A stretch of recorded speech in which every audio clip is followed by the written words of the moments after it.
Olá, tudo bem? Como vão vocês? Prontos para mais uma aula de genética? Lembra, em aulas anteriores eu citei como é que se relacionava alguns conteúdos, alguns conceitos, né? Então, como eu não esqueci, nossa aula de hoje vai retomar o exercício da última aula, né? Onde no quadrado de Punnett, né, de acordo com a metodologia do quadrado de Punnett, a gente consegue então fazer os cruzamentos entre indivíduos híbridos, né, polihíbridos, né, nesse caso aqui com 4 alelos, né, alelo A, B, C e D, né, então nós estamos cruzando 2 indivíduos heterozigotos para 4 pares de alelos, né? Tá? Então, como exemplo aqui que eu passei para vocês fazerem em casa, né? Para vocês fazerem aí, né? Para vocês estudarem, eu estou trazendo um pouquinho das respostas. Então, vamos compor isso aqui, né? Então, rapidinho, né? Quando nós fazemos essa segmentação, então o alelo azão combina com o Bzão, combina com o Czão, combina com o Dzão, né? Depois esse mesmo alelo azão combina com o Bzão, que vai combinar com o Czão e vai combinar com o Dzinho, né? Novamente, esse alelo azão vai combinar com o Bzão, que agora vai combinar com o Bzinho, né? Com o Czinho. E o Czinho vai combinar com o Bzão. E depois, novamente, o azão vai combinar com o Bzão, que vai combinar com o Czinho e depois vai combinar com o Dzinho, né? Então, desta forma, a gente vai compondo os pares de gametas, correto? Ou, no caso aqui, são 4 gametas, tá? Que vai compor e vai ter este resultado. Então, vocês podem conferir com o que vocês fizeram aí, né? Se batem todos esses 8, né? 2, 4, 16 gametas, né? 2, 4, 6, 8, 10, 12, 14, 16 gametas, né? Vezes 16 gametas. Então, nós estamos fazendo o cruzamento de F2. Então, aqui nós tínhamos os parentais, né? Quais seriam os parentais aqui? Nossos parentais seriam azão, azão, Bzão, Bzão, Czão, Czão, Dzão, Dzão, vezes azinho, azinho, Bzinho, Bzinho, Czinho, Czinho, Dzinho, Dzinho. Desse aqui nós vamos ter então em F1 heterozigotos, né? Dessa forma. Só que aqui para este exemplo eu considerei então que os nossos pais eram heterozigotos para os 4 alelos, tá? Então aqui nós temos esta combinação, ou este resultado, agora em F2, né? Ou F1, né? Se aqui nós temos parental, a combinação gamética em F1 vai ser esta.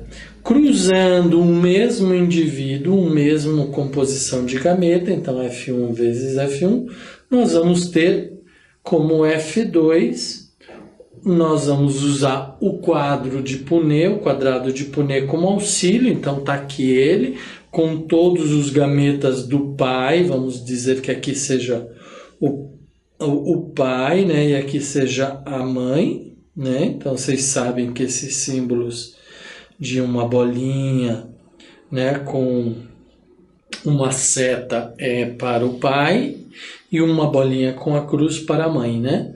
Então aqui nós temos um quadrado de Punnett. Nesse quadrado de Punnett nós vamos ter todas as combinações. Por que eu não trouxe essas combinações para vocês hoje? Porque agora vocês têm, com o auxílio desse quadrado, vocês vão fazer sim todas essas 256 combinações. E na próxima ou numa próxima aula de genética, nós vamos estar avaliando estes resultados, tá? Então, lembrando para como que a gente confere o resultado para saber se a gente fez a decomposição gamética, né, ou fenotípica corretamente. Então, nós temos este quadro de de auxílio, tá? Então aqui nós temos os pares de alelos, N1, 2, 3, 4, que é o exemplo anterior. Então esses 4 alelos heterozigotos, cruzando eles, vamos ter então 16 fenotipos diferentes, que a fórmula então é 2 na N, tá? Certo? E aí o número de genótipos diferentes no cruzamento, né? Então agora cruzando esse com esse, a gente usa o quê? A fórmula 3Ns, e aí nós vamos ter então 81 genótipos, tá? 81 cruzamentos, certo? E número total de genótipos no cruzamento. Então, número de genótipos diferentes, nós vamos ter 81. Então, este quadro todo aqui tem que me gerar 81 tipos de gametas, né? Certo? E o número total de genótipos no cruzamento tem que ser igual a 56, tá? Então, quando a gente fizer aquela proporção fenotípica, lembra que eu mostrei para vocês em aulas anteriores que a gente faz assim, por exemplo, né? 9, 3, 3, 9, 18, 19, né? Alguma coisa assim, certo? Então, quando nós tivermos esta proporção fenotípica, vai ter que ser igual a 81, correto? Tá bom? Então, que é o que vocês vão ter que preencher para mim. Vocês vão ter que fazer isso como exercício da casa aí de casa, tá? Então, esses 81 tipos de gameta, certo? Opa, por que está fazendo isso?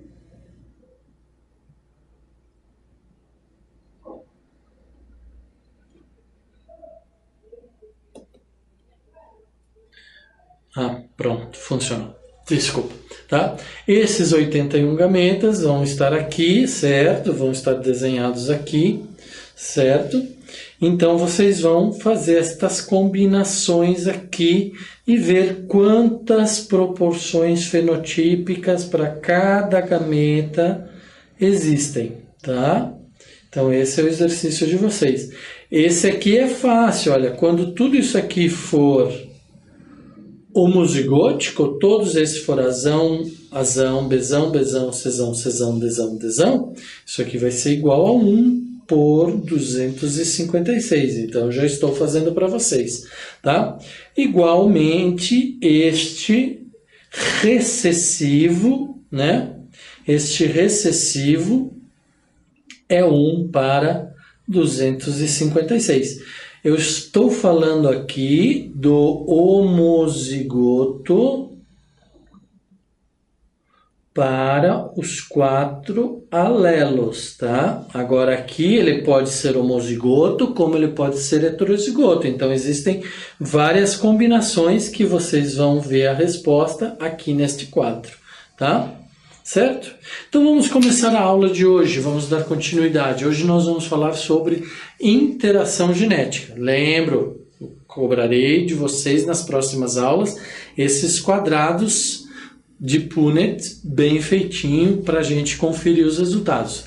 A gente só aprende, a gente só fixa conhecimento exercitando, tá?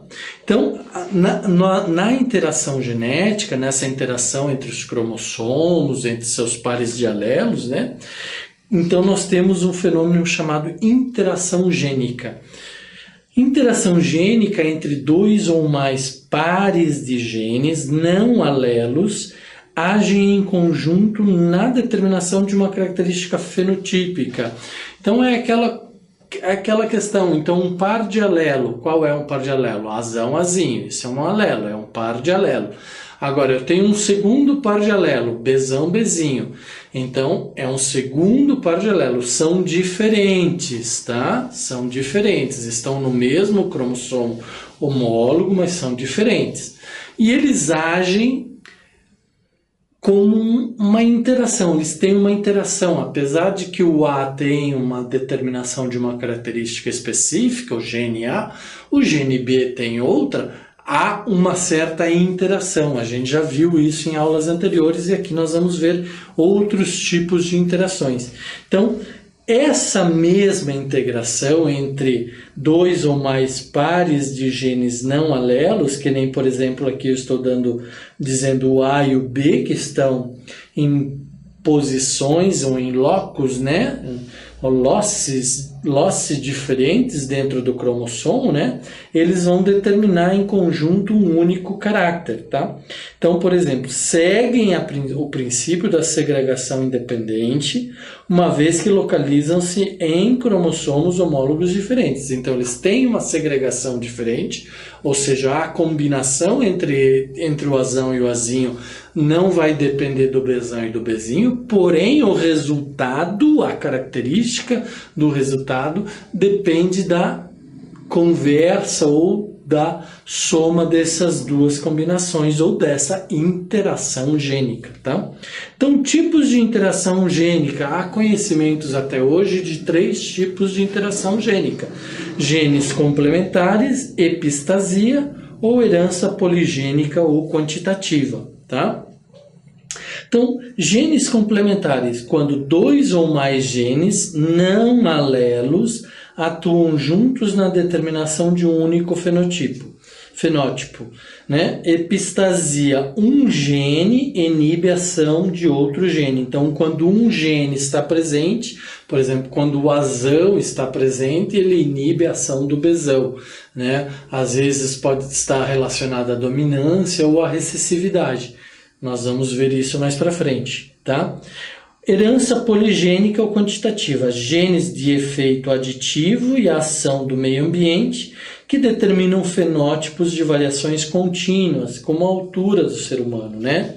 Então existe a interação dos genes, mas também existe uma interação com o meio ambiente, a forma como a gente se alimenta, como a gente descansa, como a gente se exercita, muitas vezes também contribui para, aqui no caso, a altura do indivíduo, né? Tá?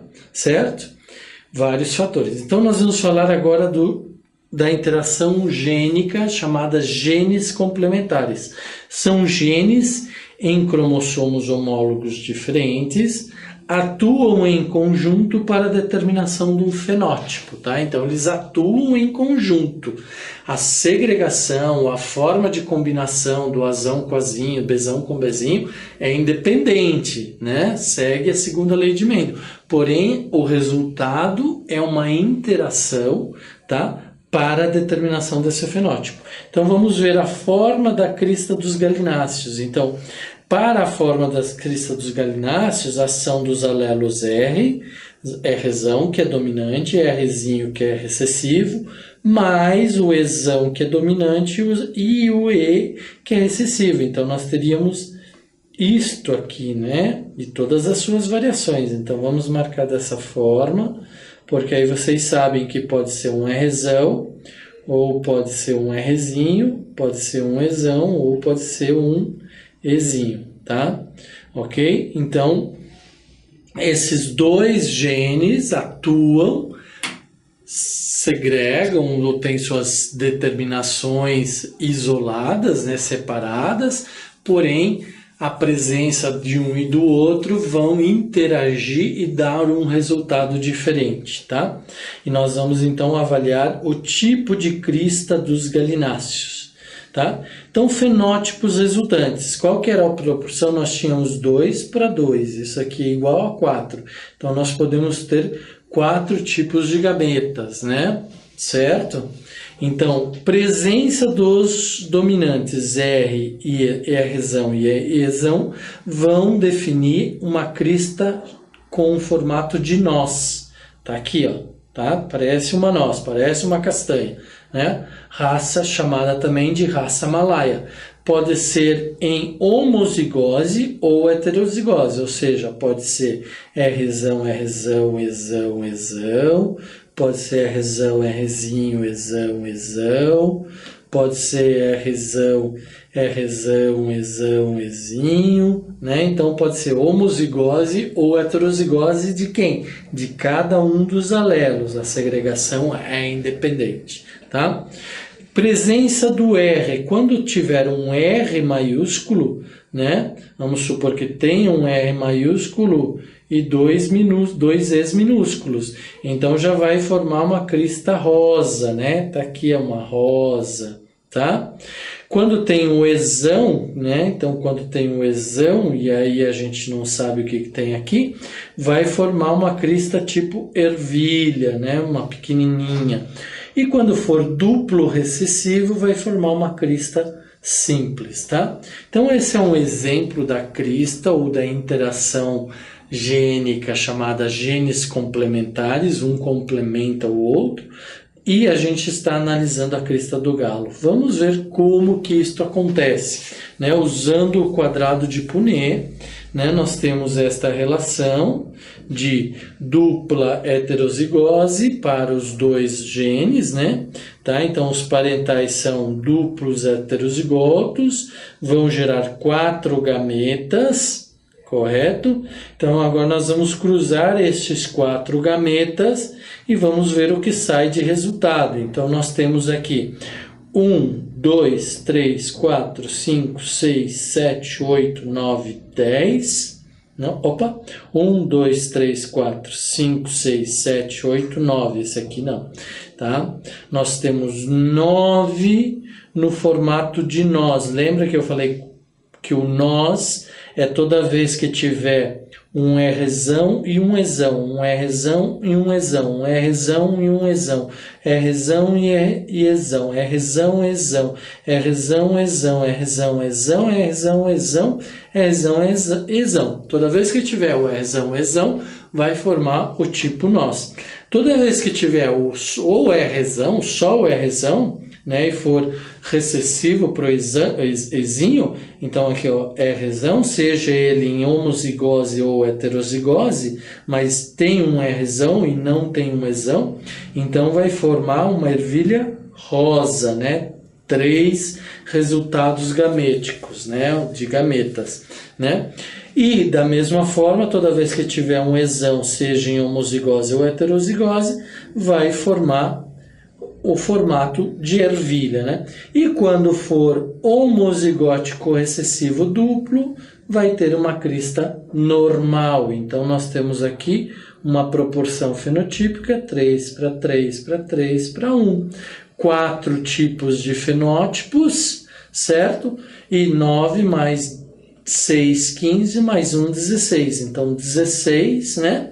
Então, tem a proporção fenotípica de Mendel, tá aí, tá? Então, segregação independente, mas tem uma complementaridade, tem uma interação gênica.